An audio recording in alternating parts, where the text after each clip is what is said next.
Martin Fourcade, à droite de l'écran. Et l'annoncier James sur la ligne d'arrivée. Who won? Fourcade pense alors. Marty Fourcade smacking the pole down, not happy. Hour 20 minutes they've been doing this, going at it, and it comes down to Être battu. Il faut une photo pour les départager. Une photo. oh! That's how much he won the gold medal by, right there. It's toe, right? This, toe. this Yeah. you have to get your boot across the line. Yeah, not the ski, the boot. So he beat him by that over the course of how I think it was hour 20 minutes. That's what the gold and silver medal came down to. So they both came in, getting ready to shoot. Fourcade, 1, make, 2, make, 3, make, 4, make. Big breath, miss. Penalty lap. The other guy's German, World Cup champion. 1, make, 2, make, 3, make, 4, make. Big breath, really calm, gonna make the 5th, gonna put it on Martin Fourcade. Pink, misses. They both leave at the same time, and now they gotta battle the entire ski loop. A little back and forth. The German stays on his skis. They're within, their skis look like they're touching, their poles look like they're touching. For the entire lap, they come around the sprint, and this is what it comes down to. How could you not enjoy biathlon? You see the bobsled, the second row of the bobsled? Germans came in like the fastest time ever, but they tipped their sled over, so they ended on their heads basically. But they will cross the finish line in first place. Yeah. That's all right then. They sacrificed it to make it up for like 2/200ths of a second or something like that, just by tipping it over versus turning it. Really? Yeah. So, you know what the style judge gave these guys? Nothing. That's exactly right. No, there's no style judge. You go out, you outshoot the guy, you kick his ass on the ski thing. They didn't go, hey, you look great doing it. We're going to give you 5 points. That's a sport. I like your style. They gave style points? No. You either shoot and win and ski and win. All right. And the fact that you guys missed that. And how do you feel about that? Probably one of the greatest biathlon races ever, and you missed it. You kids. Does anybody know who won the 4x1 kilometer relay? What team? Did you see that? You guys watch the Olympics? Are you even interested in sport? Well, according to you, most of the sports in the Olympics aren't sports. Like what? So, like snowboarding. Not a sport. One. See, there you go. If you have to have someone come up and say, I watched the figure skating videos. oh, great. Dr. Luetkemeier was going to talk this morning. He's now not going to talk. We're going to go right into some serious stuff. So Dr. Luetkemeier would like to take this time to talk to you guys this morning. He's going to take about half the class, where he's going to talk about sweat and tattoos. Yeah. Perfect. So Right. I'm going to ignore the figure skating comment that you just said. Thanks. You guys are actually my practice for a presentation that I'm going to give. And hopefully you're there again, but unfortunately you got to listen to the same thing. So I apologize for in advance that you might have to listen to some of the same stuff. But I'm hoping that it's kind of cool stuff. So thanks for letting me give this presentation today. But we're going to talk about sweat glands. And first of all, how many of you have a tattoo? Excellent. Two? Interesting. Was that the two we would have guessed that had the tattoos? Wow. Wow. All right, so somebody that is willing, one of you two that are willing, tell us how that went down. How'd that go? What did they do? How to feel? You don't have to show us. You don't have to tell us where it's at. No, we're just It talking hurt. about They the hurt tattoo at first. process. It depends on if where you're getting it. The one on my ankle and the one on my foot hurt really bad because there's like no the skin is real thin there. Yeah. The one on my back didn't hurt so bad. Didn't hurt so bad. How No. big is it? That big? It's Wow, it's big. it's. I know. I hate it. I really hate it. Oh, so you have a little remorse going on? Yes, definitely remorse going on. Mhm. But it's an old nickname, and it's this long. Yeah. So yes. Fortunately, it's not an old boyfriend. That's No. even worse. No. Yeah. Yeah. Anyway, how'd yours go? Not too hot. Not too hot? No. How many hours did you devote into it? Was it big? No. Small? Yeah. So it's like an hour? Yeah, less than probably. Yeah, less than. How long did yours take? Oh gosh, I don't remember how long that one took, but the one on my foot took about an hour and a half. About an hour and a half? Yeah. Okay. And the one on my ankle took about an hour. Yeah. Okay. Yeah. I don't have any tattoos. There's another person here that has I have a tattoos. tattoo. Yeah. Yeah. How'd yours go down? Mine, have you heard of it? Probably an hour. An hour and a half? Yeah. Yeah. Anyway, so how in the world did I get interested in tattoos? I don't have a tattoo, and there's no really reason that I should be interested in it. But I started seeing players in big time competitions that had tattoos, like this guy. And anybody know who that is? I don't know who that is. I don't watch the movies. Isn't it, that's not what it's not the guy in the Cavs right now, is it? J.R. or not J.R. Smith? He's got things like that too. Yeah, it may be that. Anyway, I started looking at it. It made me wonder, about how they are able to do what they do, and why in the world would they have tattoos like that? So that got me interested in that. And to put you a little bit of perspective in it, let's see if this works. I had been teaching for probably 30 years this particular slide. So I want to just go over it with you. This is the human skin. And have you talked about this in physiology or anywhere Anatomy. like that? You had? Okay. So this will be old hat to you. The human skin is divided up into the epidermis that's on top and the dermis, which is down below. And there is a basement membrane between the two of them. You know what a basement membrane is? Yes. No? Yes. Yeah, what is it? It's like in between the adipose tissue. It's right there. Oh, okay. I was thinking it was further down. It just separates it. It separates it, and it causes the kind of a big division between what goes on there and what goes on top.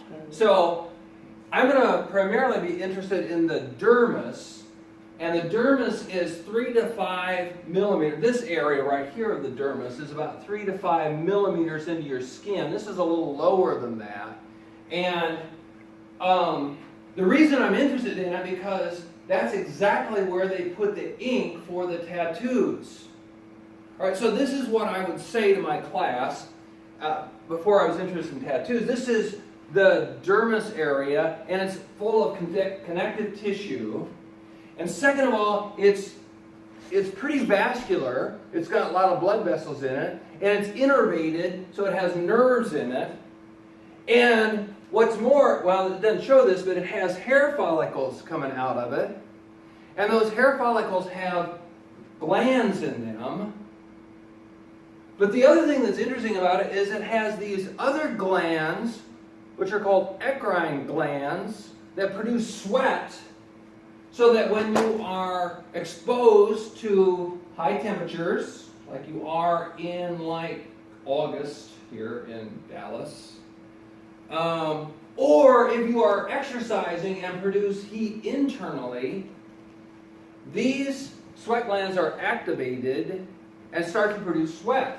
And they're very, very important if you want to carry on something called thermal regulation. Now we better stop there and just talk about thermal regulation a second. What do you know about thermal regulation? Respired for all heat and all right? Is sweating the only mechanism that you have? No, right? What other mechanism do you have to dissipate heat if your internal temperature starts to rise? Bring blood to the peripheries. Right, so that's vasodilating, right? And so you conduct some of that heat away from the interior of the body to the surface, right? Mm-hmm. And then what if there's an air blowing across it? What if air is blowing across the surface area of the skin? Does that invoke any other mechanism? Vasoconstriction. Yeah. Well, I'm sorry? What do you mean where you're cold, so vasoconstriction? Where you're hot. Oh, you're still hot. Yeah, you're still hot. Um, If you're producing a lot of heat internally and you can conduct some of that heat, if you can get the blood vessels to vasodilate, to bring that hot blood to the surface, then you can conduct some of that to the surface. And if there's a wind blowing across, I'm working for a word, but maybe I should just tell you. Yeah, convection. Yeah, so like you can, if a hot wind blows across it, or I'm sorry, a wind blows across it, that air that was here prior to that second that is exposed to the skin is now over here and it has taken away some of that heat, right? And so now new air is right by the skin surface, and so it's taking on some heat. So that's called convection. So we got conduction, convection, and then radiation. So if I'm here and here is a real hot surface, it will radiate some electromagnetic heat waves to me, and I will pick it up. But if I'm hotter than that, I can radiate some of it over there. All right, so those are mechanisms to get rid of heat. But what if the external temperature is hotter than the skin surface? Then conduction doesn't do you any good, right? Because the air temperature is hotter than the blood temperature is, and actually the air temperature is bringing on heat or adding to the heat load, right? And what if that same wind that blows across is hot wind, and now you got convection working the other way, right? You're picking up more heat. So that's no good. And again, if the sun is really radiating on you, you pick up heat also from the sun by radiation. And so you are what? Screwed. Because you can't dissipate heat without these little guys right here, the sweat glands. Right? So that's what I talked about for 20 or 30 years.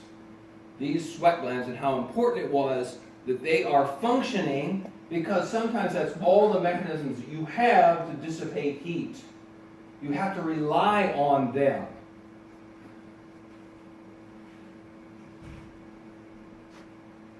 So I just put this little video on. I think I got it over here to show it. This is the sweat glands as they're working, if I can find it.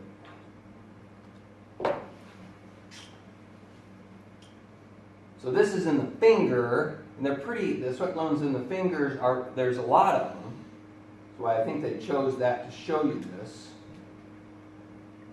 This is a Japanese film, so that I took away the sound. That's each little individual sweat gland.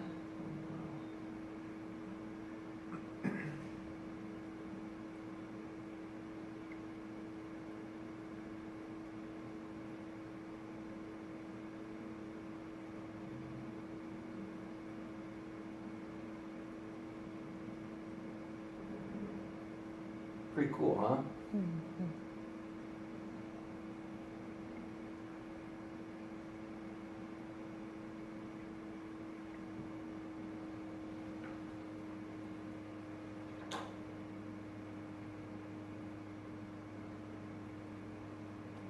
Oops.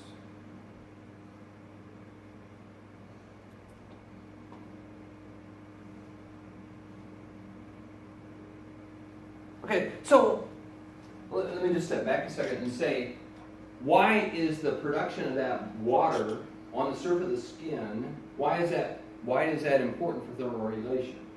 What happens to that water? Eventually evaporate. It eventually evaporates, right? And evaporation, as it evaporates, as that water goes from a liquid to a gas, it allows for a change in temperature or a cooling effect that dissipates a lot of heat, right? Now, for this, usually I talk about my background and Dr. Davis's background in Salt Lake City. Right? In Salt Lake City, every home has something on their roof. And I don't know how to use these fancy whiteboards and stuff, but let me just draw it. And Dr. Davis, I think you probably had one on your roof. Looks like that. A chimney? Not a chimney, but that's a good guess. Good guess. Sits on there like that. Has a little. It's a big box. Anybody live in the West? Further west? Where'd you live? Los Angeles. Not Los Angeles. Anybody like Utah, Western Colorado? Hey, this thing's called a swamp cooler. A swamp cooler. And this is what it does. It has a water line that goes into it. It goes up to the top here and it sprays water across these pads that are made of wood chips. I don't know, did you have one when you were in Utah? I had Central Air, so Yeah. yeah. You were a graduate student. I know, but I had a wife who was a teacher, so I really miss it.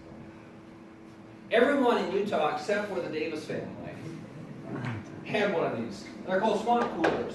And it's a poor man's air conditioner, because what they do is they pour water, they spray water across these pads, that are wood pads, and then they had a big fan down below, and that fan would direct air down through the house, and the relative humidity in Salt Lake City is about 6% all the time.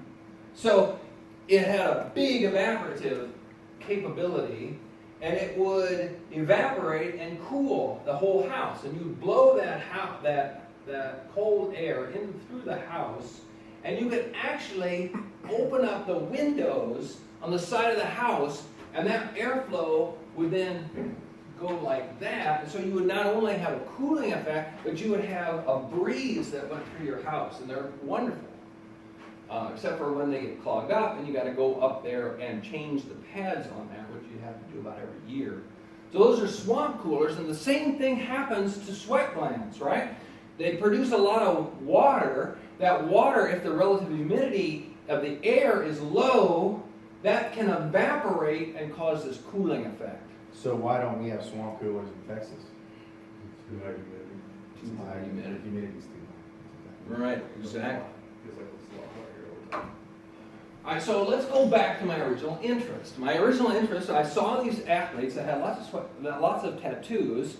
I knew that the sweat glands were 3 to 5 millimeters into the skin, and I learned that the tattoo artist places that ink 3 to 5 millimeters into the skin. And look where these things are. Those little sweat glands, they're right there. I thought to myself, I wonder if that has some kind of effect on those sweat glands. Having that ink or that dye being permanently located right there in the dermis of the skin. So that's what got me interested in this topic. And so I did a study. I want to show you this. For those of you who haven't gone through the tattooing process, this is what it's like. And I want to show you.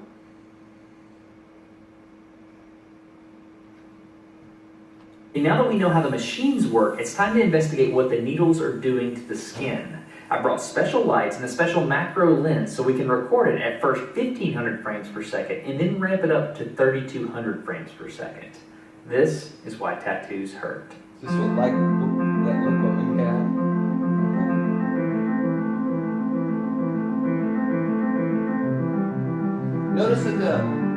gun is not one separate needle, but it's a group of about 7 needles.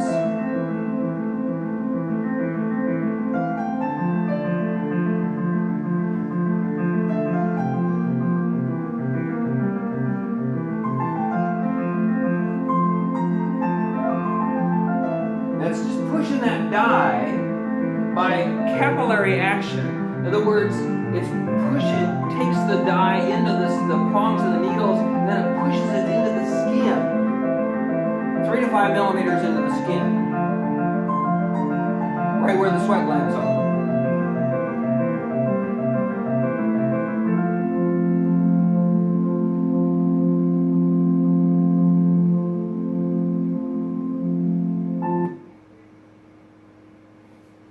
Good. So that led us to a study that we did at Alma College, where I'm at. This is a little liberal arts school in the middle of Michigan. You got to do this. Put your hands out like this. Okay, good. You got to use the right hand. Yeah, that's good. That's good. You got to put the right hand up. And Alma College. This is Michigan, lower peninsula, Michigan. And Alma College is right there, right in the middle of the mitt. That's our claim to fame. The middle of the mitt. Nothing else there. There's a bunch of lakes in Michigan. There's one big one called Lake Michigan, and one other on the other side, it's Lake Huron. I live in a county that has no lakes, not one. Anyway, it led to this study by 2 undergraduate students, and I want to emphasize that it's undergraduate students doing this research, and that means that you all can do this kind of research. And you have perhaps the opportunity to work with Dr. Davis and Dusty here in doing research. And I saw you in the laboratory the other day doing max tests. You can do research at the undergraduate level. So Joe Hanesco and Kyle Aho, I convinced them that they should help me out do this research. And we looked at the effect of tattoos on sweat rate and the concentration of sodium in the sweat that is produced. This study ultimately got published in a journal called Medicine and Science in Sport and Exercise, which is kind of our journal for exercise physiologists, and it was published last year. So I want to take you through this study. The purpose of the study was to compare the sweat rate and sodium concentration of tattooed and non-tattooed skin. And we looked for people who had a tattoo on one arm, but not on the other arm. So they had, and that's called the contralateral arm. So they had a tattoo here and no tattoo over here. So this is kind of one of our subjects, and this was their tattoo on their forearm. And we allowed for people, I'll just show you. Here's our subjects. We had 10 subjects. And this is where the tattoos were located. So most of them are on either the arm, the upper arm, the forearm, or somewhere on their shoulder or on their back. Right? We had all males in this particular study, and they were college-age guys. Right? They're college-age guys. They're buddies of these 2 people that are doing the study. So these are the subjects, and this is what we did. We used a system called the Westcore sweat collection system, and it uses these discs. And these discs are full of a drug called pilocarpine. Pilocarpine is a acetylcholine agonist, meaning it mimics the effect of acetylcholine. And acetylcholine is the chemical that stimulates the sweat glands. Right? So let's just think about it for a second. In normal conditions, you are exposed to temperature, heat, and that will be sensed by the skin as it heats up the skin and as it raises the core temperature. So there is sensors within the body for sensing that increase in temperature, and that's integrated up in the brain, an area called the hypothalamus, And then the hypothalamus will send signals down to the sweat gland, and the nerves that stimulate the sweat glands use acetylcholine as the neurotransmitter that stimulates the sweat glands, right? So pilocarpine is an agonist. It mimics the effects of acetylcholine. So we put that disc that is full of acetylcholine into this well, this pocket, and it's connected by a wire to this machine over here. And this machine is called ionophoresis. And it basically drives a drug from a positive electrode to a negative electrode. So you actually have two of these discs at any given time, and one of them is designated as positive, and that's usually the red electrode, and the black electrode is negative. So when you turn on the juice, the electrical current, then the drug is driven into the skin from the positive electrode toward the negative electrode, and it's a way to deliver drug, right? So you deliver the drug, the pilocarpine, into the skin, and then you take those off. And when you look at it, you have one little area of the skin that is sweating profusely, and the whole rest of the body is not sweating at all. Then you take this thing that's a collector, and you put it over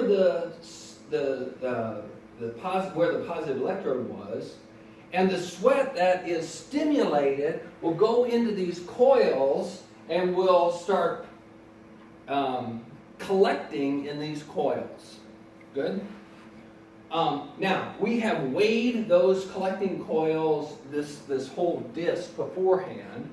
We will weigh it afterwards, and we assume that the increase in weight of that sweat collector is equal to the weight of the sweat that is collected, and we know that the density of the sweat is about 1, so it's almost equal to the volume. Good? Now let me stop there and just kind of ask any questions on the methods. Do you kind of get what we did? Any questions on that? How do you measure sodium? Very good question. So when we were done, we took these collection discs. We have now weighed them pre and post, so now we know the weight of the sweat. We now take a syringe that's full of sterile deionized water, and we push it through that collector. So we put a syringe right there at the end, and we blow that sweat into a test tube. Now I said we had deionized water in the syringe, and that will dilute the sweat, but that's okay because we have a machine that measures sodium real carefully, or real precisely, and that's called atomic absorption. And so we are diluting this sweat many times, probably 2,000 times, but we know the volume of the sweat because we've weighed the sweat pre and post. And we know the volume of the end volume of the test tube, and we can then figure out what the end concentration of sweat was, the sodium concentration of sweat, by multiplying times its dilution factor. Good question, though. Anything else? Now, I should step back and just say that why would we be interested in the concentration of sodium? Well, in order to do that, I got to kind of take you back to that sweat gland.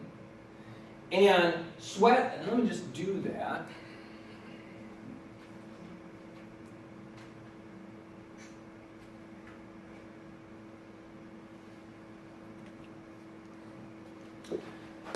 The sweat gland is composed of two basic components, the coil, which is down here, and the duct, or the neck, which is up on top. And this is kind of what happens. When you stimulate the sweat glands with acetylcholine, or in our case, pilocarpine, sweat then goes from the the surrounding environment. Basically, it comes from the blood, but then it goes into the extracellular fluid space, and it is pulled into the coil of the sweat gland through receptors. So there are proteins within the skin, or in the cells of the sweat glands, that allow the passage of that water to go in. Now that fluid is about the same as blood, except for there are no red blood cells, and there's no big proteins in it. Right, so that it has the consistency of everything else, but the red blood cells and the big proteins. The sodium concentration in the neck of the coil of the sweat gland is about 140 millimolar sodium, same as what's in plasma. Right? But as it goes up through the neck of the sweat glands, there is reabsorption of that sodium concentration, and under normal circumstances, an individual will sweat a fluid that has a sodium concentration of about 50 millimolar or less. So there is reabsorption of that sodium that occurs in the sweat gland as it goes up the duct. If you have a high amount of sodium up here that reaches the surface, that means that probably the reabsorption of sodium is lesser, to a lesser effect. Now, how many of you exercise? How many of you are exercisers? Good. So you probably produce a bigger volume of sweat. You're better sweaters. And second of all, the concentration of sodium in that sweat is probably lower, because you have ability to reduce the sodium concentration in that sweat as it goes up the neck of the sweat gland. Okay? So that was a good question, and that probably is important that we... All right, so that's the setup. Any other question on the setup? All right, so what do we find? Well, I want to set up this graph. On the x-axis, you have every subject, all 10 subjects, and then the average value of those 10 subjects are in the mean. And on the y-axis, first of all, it is the sweat rate, and we use a unit called milligrams, the weight of the sweat, per centimeter square. I know how big that capsule is that I'm collecting in. Per minute. So I knew how long it took for me to collect that sweat. In our case, it's 20 minutes. So I can produce a unit that is in milligrams per centimeter square per minute. Okay?